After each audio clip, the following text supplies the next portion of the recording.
My name is R. Crosby Lyles, and this is News from the Can. So this is a follow-up to this video. Termination phase update, January 14, 2024. Okay, termination phase does not mean the end of humanity. This had an existential dread warning. This content may be disturbing to some people. Some people are just going to be disturbed. Frankly, human beings have gotten over more disturbing stuff than what's going on right now. And actually, there's less war and less murder and less of a lot of stuff going on in the world in general right now than there were when I was a kid. So, from my video, The Armageddon Line, this is basically a short and sweet description of what sky avalanche is, but there's more. Atlantic current to shut down. The North Atlantic Current is basically a continuation of the Gulf Stream carrying warm water north of the Arctic Circle. It is sometimes referred to as a barrier current because it blocks supercold air from flowing southeast towards northern Europe.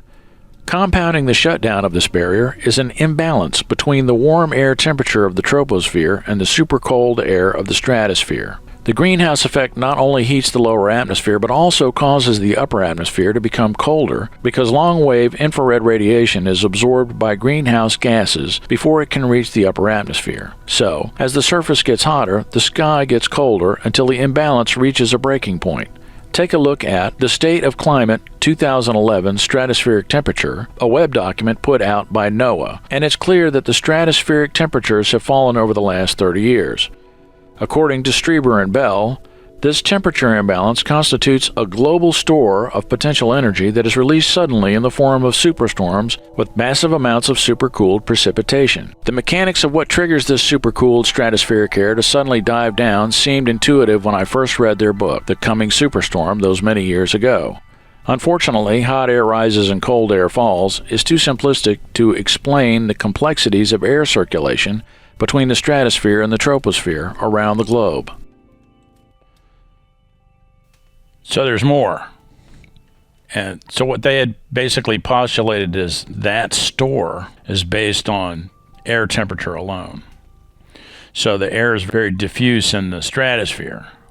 The wrinkle comes from this methane feedback that we seem to have. So there's an interview with Dr. Natalia Sakhova, EGU Vienna 2012 by Nick Bre. This is on YouTube, but I actually found it through a search. It was on Reddit. The worst thing might happen. Everything looks anomalous. Even from our experience from this 10 years, everything looks anomalous. And this is what makes him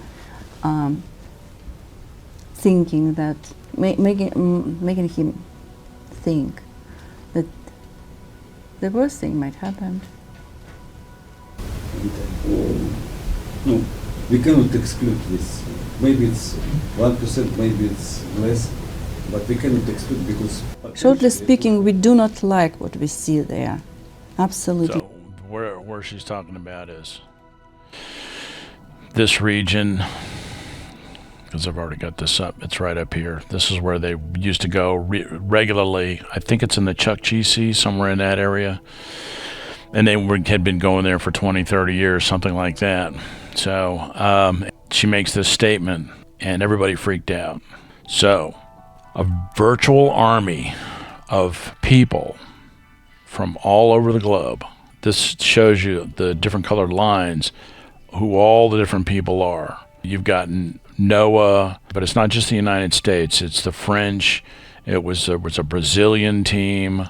There was like a whole shit ton of people went out and surveyed methane around the world. And what they found, this 60 right here, see this box? This is the Arctic. Down here towards 0 is the Antarctic. There's not really a lot of land masses down there except for Antarctica, which is frozen solid.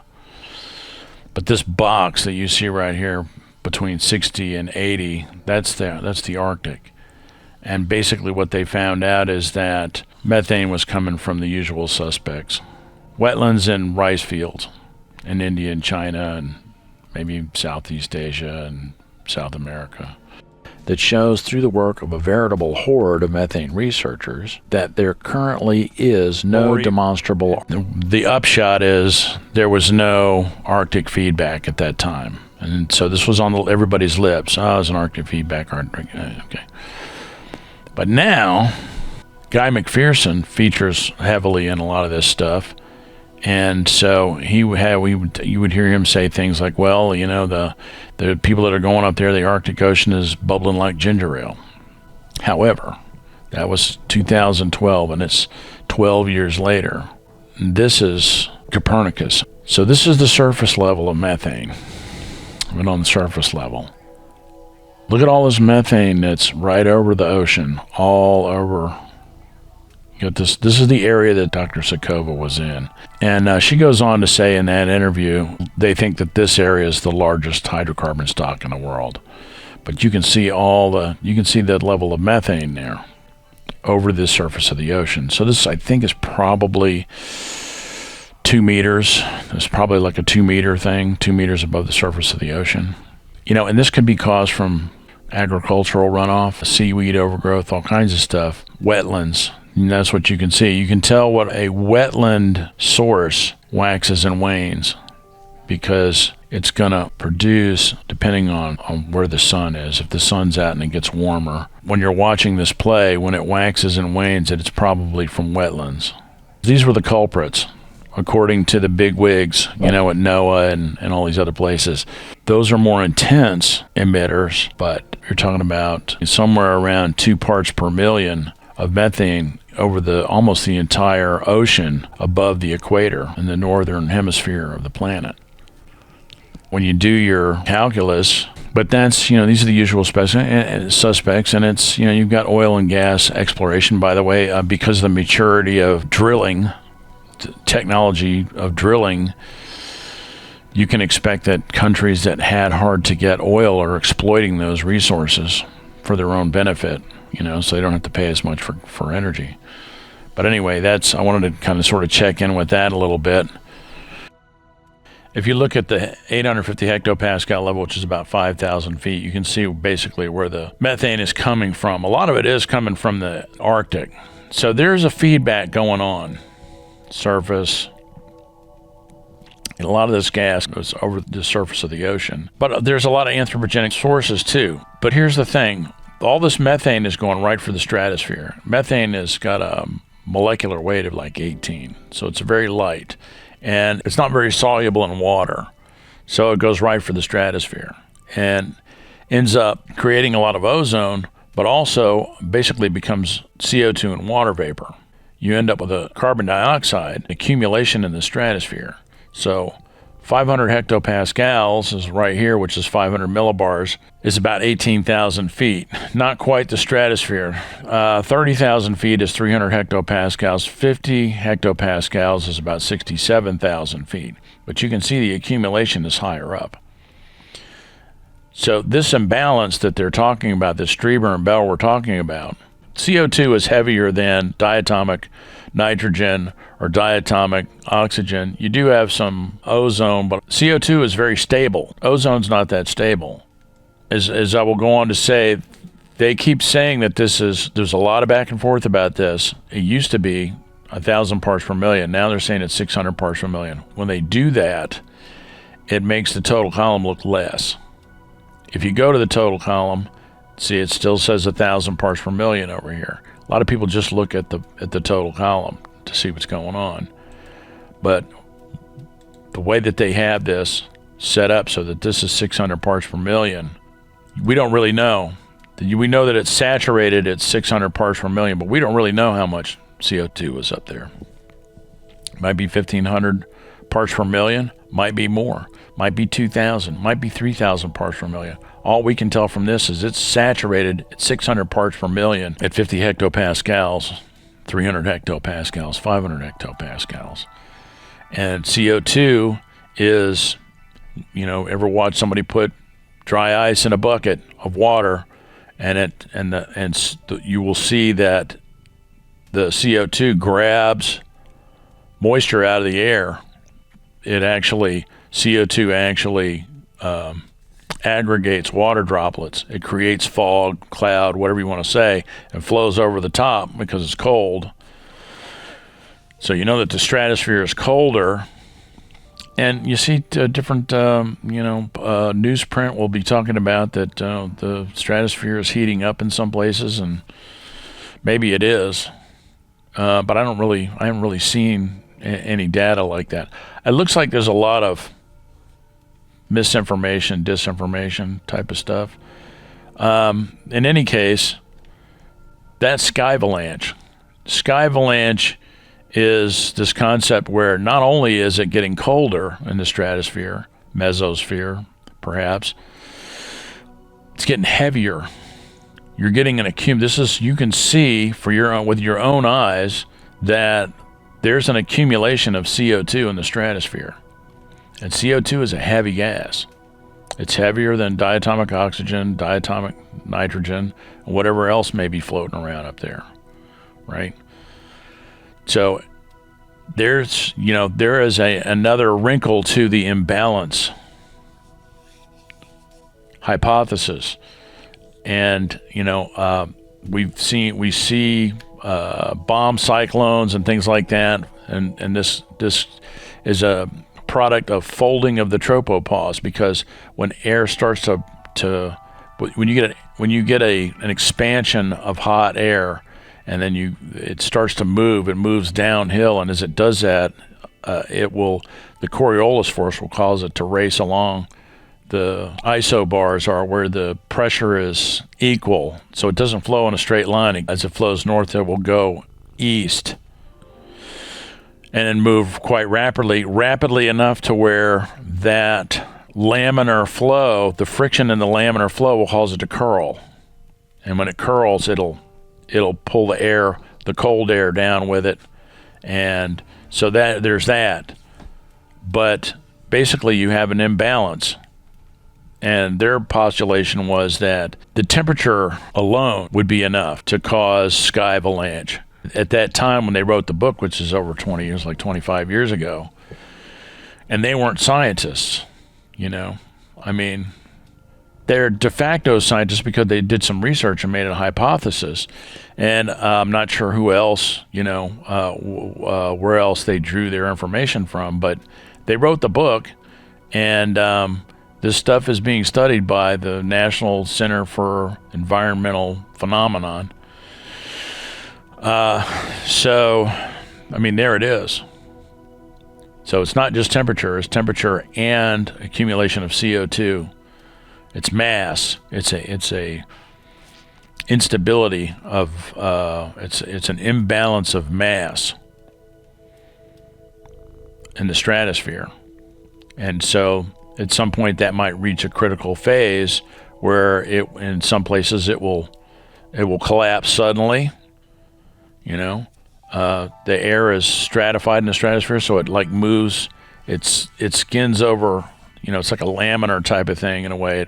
It moves laterally, and there's no convection in the stratosphere. The air moves laterally and it moves rapidly, a couple of hundred miles an hour. So if you ever end up with any kind of friction in that, it'll curl, and that's when you see folding of the tropopause and all that kind of stuff. But anyway, there it is. There's your imbalance. It's not just temperature, it's temperature and mass with the heavy CO2 molecules.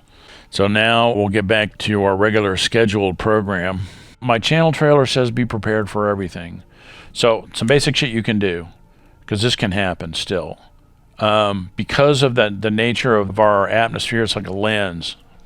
So we can go through periods where you're going to have an atmospheric inversion, where temperatures can go high, vegetation can dry out. You can have a dry spell, where you have a heat dome and a dry spell. If you have a heat dome and a dry spell, make sure that you clean out 10 feet away from your house all vegetation, any dry vegetation. Make sure that that's all cleaned out, that the grass is very low, and any bushes that you have growing up near the house. Just keep that stuff well watered if you have to, or pull it out, or definitely well trimmed. And the other thing that's crucial, if you have vents going up into your roof, make sure that you've got screens up in there inside, so you don't just have slats that the air can, because that's how houses catch on fire when there's a big brush fire, is that the embers get into the roof get up into the attic. So that's one of the things that you want to look for. You want to make sure that your attic, that any vents that you have that go in and out of the attic, that they have screens in there so that things can't blow into your, hot embers can't blow into your house. You want to make sure that you're able to reach around your house with a hose. And if you've got conditions like that, make sure that your stuff is, if you've got stuff near the house, I would trim it away from the house, make sure that it's well watered at the least. It might even be good to have gravel coming back from the house a little bit. It's always good to have, if you got the brick, you know, which we do, thank God, on the lower portions of the house, that's always good. Because this is something that's, you know, that's happened repeatedly around the globe lately. And this is going to be a part of that termination phase that probably won't last forever. And we don't really know how long it'll last for. That's where your heavy hitters got to come in and really, you know, it's really, nobody knows. Nobody really fucking knows. Anyway, do that, and you want to make sure to have gas in your car, you know, at least have a tank of gas at all times. And pay attention to the radio if you live where it snows. Make sure you got at least a gallon of water in your car, because people have gone out for a pack of smokes and froze to death in the snow. This is real, people. So, you know, don't have to be afraid. Don't have to freak out. You can also keep it handheld. Citizens Band radio, ham radio. Citizens Band is probably good to have in your car, because the cell towers can go down and stuff, and you can tell people where you are. You know, it's good to have, like, you know, emergency lighting that flashes and stuff like that. A whistle, like a cop whistle. They make these whistles, and I wish I could remember what they're called, but they're really super loud. Just Google it up. Super loud, you know, whistle. It's good to have. I would say flare gun, that can be a fire hazard. I'm not really sure about that one, maybe not. You know, when you're in your car, you want to have something to keep you warm. A 5-gallon bucket with some toilet paper in it, because if you get trapped in the snow, you could be in there long enough and to have to take a crap in that bucket. You know, and a whole lot of other stuff. Have some kind of way to keep the snow off your roof. That's for snowbound people. Other places where you've got fire hazards, make sure that you've got screens on any vents going into your house. You know, and that your vegetation is pulled away from your house at least 10 feet. And keep an eye on, you know, if it's got a heat dome and stuff's drying out, pay attention to what's going on. Just, you don't have to be about it, but just pay attention to what's going on and have a way to, like, you know, hose. And, you know, I mean, Lahaina, man, I don't know what the deal is with it. You know, I don't, you know, it's too much misinformation flying around. I almost don't really want to comment on that, but this is something that's happened. It happened in Italy. It happened in Greece. People in the wrong place at the wrong time, and you know, those fires are, when it gets like that, are vicious. So, but you can take basic, with your property and your car and stuff, you can take basic steps to maintain your property and maintain relative safety. You know, make sure you got a hose that reaches all the way around your house. That's what I would say. So you can hose your house down, you know, if you have to. And that's, houses were saved because some dude, you know, was out there in his flip-flops hosing the place down with the water from the, you know, from the hose bib. And that's it, guys. I love you, man. You know, stay safe. The Earth's not going to turn into Venus, but it might, like, snap cold. And the reason I keep bringing this up is because we're talking about enough snow. We're talking about tens of feet of snow at a time, enough snow to crush an ordinary wood frame house and trap people off for, you know, maybe months at a time. It's a possibility, you know, but all things are on the table. I mean, look at California, floods, landslides, you know. I mean, you got to, you know, keep your ear to the ground, see what's going on. Fires, you know, California is the poster child for apocalyptic global climate change type of stuff. So anyway, that's it. My name is R. Crosby Lyles. Thanks for watching. Take care. Don't panic. Just take care of business. That's it. See you. Bye. News from the can.